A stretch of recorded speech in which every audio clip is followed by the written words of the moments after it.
Maxwell. I'm the government's Chief Technology Officer. I'm here with Vivek Kundra, who was the United States CIO and first central CIO.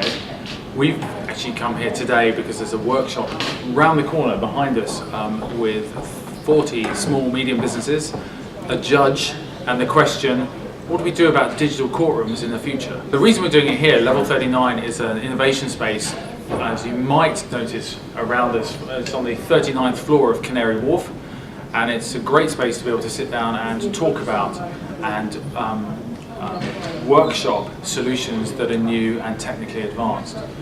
And one of the things that Vivek and I have been talking about is how do we move to digital public services that are innovative, workshopped, and can meet the user need without being caked in cost and bureaucracy. One of the things we talked about earlier was the use of digital public services and how you use transparency and the use of an app store across the United States to reduce the cost of IT, but also enable innovation to happen very quickly and simply.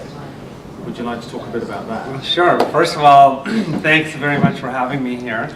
I think, as you look at governments around the world, one of the most interesting phenomena that's happening is this shift in power that's moving away from very, very strong centralized models of how IT is deployed to actually thinking about the citizen, putting the citizen at the heart of government operations.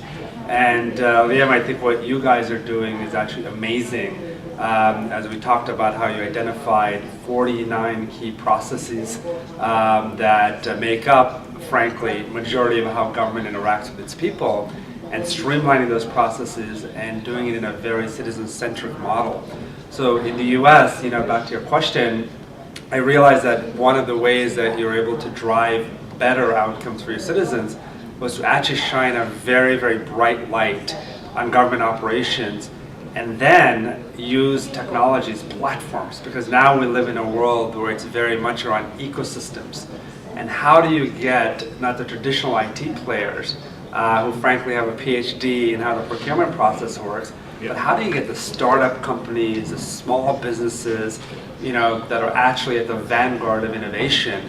And as a result of that, what we were able to do is actually invite the small businesses, and what I think in terms of what you just did here today, as far as bringing in these SMEs and bringing in a judge, for that matter, who is a business expert, is the future of governance, which is where you're going to put the citizen at the heart of your operations and lower the cost of government operations, but more importantly, make sure that you're constantly innovating.